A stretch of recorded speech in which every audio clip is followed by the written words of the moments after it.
ভাই বিয়ে করেছে মায়ের কষ্ট কমানোর জন্য, কিন্তু ভাই বিয়ে করার পর মায়ের কষ্ট মনে হয় আরো দ্বিগুণ বেড়ে গেছে। জানতে হলে পুরো ভিডিওটা জুড়ে থাকতে হবে এবং সম্পূর্ণ ভিডিওটা ধৈর্য সহকারে দেখতে হবে। ভালো লাগলে একটা লাইক দিয়ে দিবেন, একটা কমেন্ট করে দিবেন এবং নতুন হয়ে থাকলে অবশ্যই আমার চ্যানেলটা সাবস্ক্রাইব করে দিবেন। হ্যালো এভরিওয়ান, আসসালামু আলাইকুম। কেমন আছেন আপনারা সবাই? আশা করি সবাই ভালো আছেন। চলে এসেছি আরেকটা নতুন ব্লগ ভিডিও নিয়ে। সকাল থেকে আজকের ব্লগটা শুরু করেছি। তো আমার ভাই বউ তার ছেলেকে নিয়ে বসে আছে আমার রুমে। আমার মেয়ে ঘুম থেকে উঠছে, উঠে তার খেলাধুলা শুরু হয়ে গেছে। আজকে আমি ঘরের কিছু কাজ করব। আজকে ঘরটা একটু গুছাবো, যেহেতু রমজান মাস প্রায় শেষ হয়ে আসছে। তো এক একটা করে ধুয়ে মুছে পরিষ্কার করে নিতে হবে। এদিকে আমার ছেলে টিভি দেখতেছে বসে বসে, আর আম্মু এদিকে একা একা রান্না করতেছে। সে রান্না শুরু করে দিছে, যেহেতু রমজান মাস এই কারণে আম্মু তাড়াতাড়ি রান্না শেষ করে ফেলে। রান্না শেষ হলে নামাজ পড়বে এই কারণে। আর এখন দিনটা একটু ছোট ছোট লাগে, যেহেতু সেহরিতে আমরা উঠি, ভাত খাওয়ার পরে ঘুমাইলে সকালবেলা একটু উঠতে দেরি হয়ে যায়। উঠার পরে তারপরে বাজার করতে যায়, তারপরে আসে। তো এদিকে ডিম কলিজা ভুনা করবে, আর এদিকে এই মাছ, পাঁচ স্পেশালি মাছ নিয়েছে, এগুলো ভুনা করবে টমেটো দিয়ে, পেঁয়াজ কুচি। এখানে আলু ফ্রেশ ফ্রাই করে দিব ইসরাত আর আবরাসানকে। আর এখানে আলু বেগুন দিয়ে মাছ ভুনা করবে। এই আজকে রান্না করবে। তো এগুলো আমাদের ইফতারের পর খাওয়ার, মানে রাতের খাবার। আমরা সকালেই রান্না করে ফেলি, বিকালবেলা শরীরটা একটু দুর্বল হয়ে যায়, এই কারণে বিকালবেলা চুলার কাছে যাই না, সকালেই রান্না করে ফেলি। এদিকে এসে দেখি আমার ফ্যানটার অবস্থা খুবই খারাপ, কারণ আমরা 2 মাস হয়েছি এই বাসায় এসেছি, আর আমার রুমটা ছিল চুলার কাছে, এই কারণে আমার ফ্যানটা অনেকটা ময়লা হয়েছে, আর আমার ঘরটাও এলোমেলো হয়ে আছে। তো আমি ঘরটাও গুছিয়ে নিব, আর ফ্যানটা আজকে পরিষ্কার করে নিব, যেহেতু রমজান মাস শেষ হয়ে আসছে। এক একটা করে পরিষ্কার করে নিতে হবে রুমের এক একটা জিনিস। আজকে ফ্যানটা পরিষ্কার করবো, আগামীকাল পর্দাগুলো ধুবো। তো এখন চেয়ার নিয়ে নিয়েছি, আরহুল পাউডার দিয়ে বালতিতে পানি নিয়ে নিয়েছি, একটা কাপড় দিয়ে এখন পরিষ্কার করব। বিছানার চাদরটাও ধুতে হবে, কারণ ফ্যানের ময়লা বিছানায় পড়বে। গতকাল কি চাদরটা বিছাইছিলাম, যাই হোক তারপরেও এখন ধুতে হবে, কিছু আর করার নাই। বড় অনক্লাথ ছিল আগে, এখন নাই, এই কারণে তো আমি বিছানার চাদর উঠাই ফেলছি। ইসরাতকে আলু ভেজে দিছি, সে বসে বসে কার্টুন দেখতেছে আর খাইতেছে। ফ্যানটাও সুন্দর করে পরিষ্কার করে নিয়েছি। তো আজকে ফ্যানটা পরিষ্কার করে নিলাম, আর বিছানা চাদরটা ধুয়ে নিব। আগামীকালকে আরেকটা কাজ করব, এক এক দিন করে এক একটা শেষ করতে হবে, যেহেতু রমজান মাস শেষ হয়ে যাচ্ছে। আর আমরা আগামী সপ্তাহে গ্রামে চলে যাব, ইসরাতের দাদু বাড়ি। আর ওদিকে যে দেখি আম্মুর রান্না করা শেষ, এই যে কলিজা ডিম ভুনা করছে। এটা আমার খুব পছন্দের একটা খাবার, এটা আমি খুব পছন্দ করি। ইসরাত আব্রাসানের জন্য ডাল রান্না করছে, ওদের জন্য মাস্ট প্রতিদিন ডাল রান্না করতে হয়। তরকারি থাকুক না থাকুক ওদেরকে ডাল দিয়ে ভাত দিতে হবে। যে ডিম ভুনা, এটা আমাদের জন্য। আর শাক চিংড়ি মাছ দিয়ে রান্না করেছে। আরেক পদ তরকারি রান্না করবে, সেটা রাত্রে রান্না করবে। আর এই যে মাছ দিয়ে বেগুন দিয়ে ভাজা ভাজা করেছে, পাঁচমিশালি মাছ।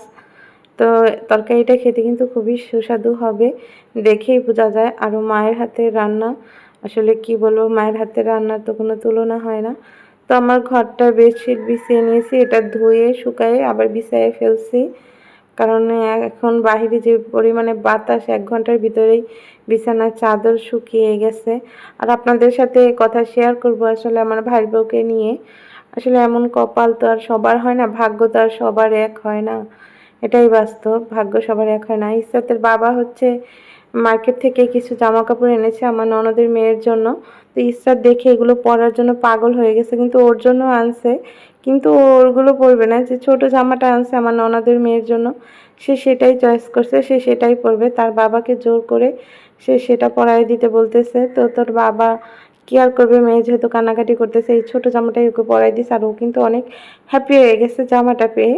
এটা খুব সুন্দর একটা জামা। এটা আমার একটা ননদের মেয়ের জন্য আনছে, বড় মেয়ের জন্য এনেছিলাম রানী গোলাপি কালার, আর ছোট মেয়ের জন্য আনছে গোলাপি কালার। তো সে অনেক হ্যাপি হয়ে সবাইকে দেখাইতে যাইতেছে। এদিকে আমার বোন রাতের বেলা সে বলতেছে আজকে চিকেন ফ্রাই খাবে।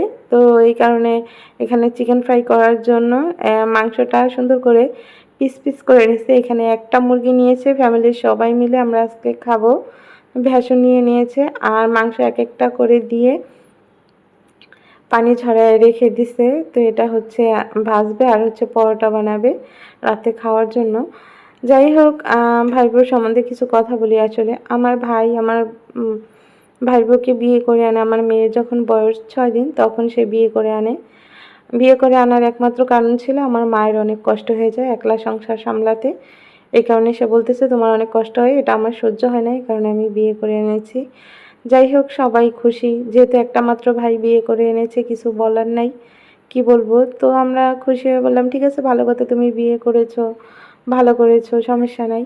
বলতেছে তোমার কষ্ট করা লাগবে না, আমার বউ সব কিছু করবে। কিন্তু এখন পরিমাণে একদম উল্টাটা। আমার ভাই বউ হচ্ছে কোনো কাজকর্ম করে না, সে সারাদিন বসে বসে মোবাইল টিপে আর সে তার বাচ্চাকে দেখে, কোনো কাজকর্ম করে না।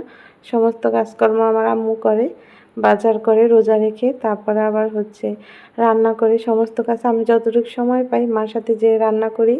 কি করব, মুরব্বী মানুষ, তাকে একটু সময় দিতে হয়। আমার ঘরে আমার মেয়েটাও একটু বদমেজাজে, একটু ডিস্টার্ব করে। ও আমাকে বেশিরভাগ কাজকর্ম করতে দেয় না, ও অনেক ডিস্টার্ব করে। ওর পিছে একটা লোক লাগা থাকতে হয় সব সময়। যাই হোক, কিছু করার নেই, করতেই হবে। আর আমার ভাইবো হচ্ছে বাচ্চা হওয়ার পরে অনেকটা এরকম হয়ে গেছে। আগে যাই একটু করতে, এখন বাচ্চা হওয়ার পর তো আরও করে না, আরও কমে গেছে কাজকর্ম করা। এমন ভাগ্য হয়েছে আমার মার, যেখানে বলেছে মায়ের সেবা করতে, সেখানে হচ্ছে মারই এখন উল্টো বোর সেবা করা লাগতেছে। পরবর্তীতে ভিডিওতে অবশ্যই আপনাদের সাথে শেয়ার করব পরবর্তীতে আসলে কিভাবে কি হয়েছে। একটা ঝামেলাও হয়েছে। সম্পূর্ণ জানতে হলে সম্পূর্ণ ভিডিও জুড়ে থাকবেন এবং পরবর্তীতে ভিডিও দেখার আহ্বান রইল আপনাদেরকে। তো এদিকে হচ্ছে ম্যাগি মশলা দিয়ে দিয়েছি। এখানে হচ্ছে নুডলসের মশলার বদলে আর কি ম্যাগি মশলা দিয়েছি। ম্যাগি মশলা যেহেতু নাই, এখন টমেটো সস দিয়ে দিবে। এখানে হলুদ, একটু লবণ, একটু ধনিয়ার গুঁড়া আর হচ্ছে টমেটো সস, আদা, রসুন এগুলো অ্যাড করে এখন মিক্স করে ও ম্যাগনেট করে রেখে দিবে 10 মিনিটের মতো। তারপরে ডুবো তেলে ভাজবে। এভাবে আমরা ইউটিউবে দেখেছি। এখন হচ্ছে টেস্টি সল্ট আছে যে লবণটা, সেটা সামান্য পরিমাণে দিয়ে দিলাম। আমরা কিন্তু ইউটিউব দেখে দেখে তারপরে এটা করতেছি। ইউটিউবে যেভাবে যেভাবে করতেছে আমরা সেই সেম ওইভাবে করতেছি। এখন সামান্য পরিমাণে তেল দিয়ে দিলাম। যাই হোক, আমার কথায় অনেকে কষ্ট পেতেও থাকেন, কষ্ট পেতে পারেন। আবার আমার ভাই বোন যদি দেখে আমার ভিডিওটা, অবশ্যই সেও হয়তো বা মনে মনে ভাবতে পারে, সেও কষ্ট পেতে পারে। কিছু করার নেই, যেটা বাস্তব আমি সেটাই বলেছি, যেটা সত্যি আমি সেটাই বলেছি। কিছু করার নাই, সে কষ্ট পেলে আমার কিছু করার নাই। যাই হোক, আজকের ভিডিওটা এই পর্যন্তই বন্ধুরা। আমার ভিডিওটা কেমন হয়েছে অবশ্যই কমেন্ট করে জানাবেন। ভালো লাগলে একটা লাইক দিয়ে দিবেন, একটা কমেন্ট করে দিবেন। নতুন হয়ে থাকলে অবশ্যই আমার চ্যানেলটা সাবস্ক্রাইব করে দিবেন। যে যেখানে থাকবেন পরিবার পরিজন নিয়ে ভালো থাকবেন, সুস্থ থাকবেন। আমার ভিডিওতে কোনো ভুল ত্রুটি হলে সবাই ক্ষমার দৃষ্টিতে দেখবেন। সবাই ভালো থাকবেন। সবাইকে অগ্রিম ঈদের শুভেচ্ছা এবং অভিনন্দন। আসসালামু আলাইকুম।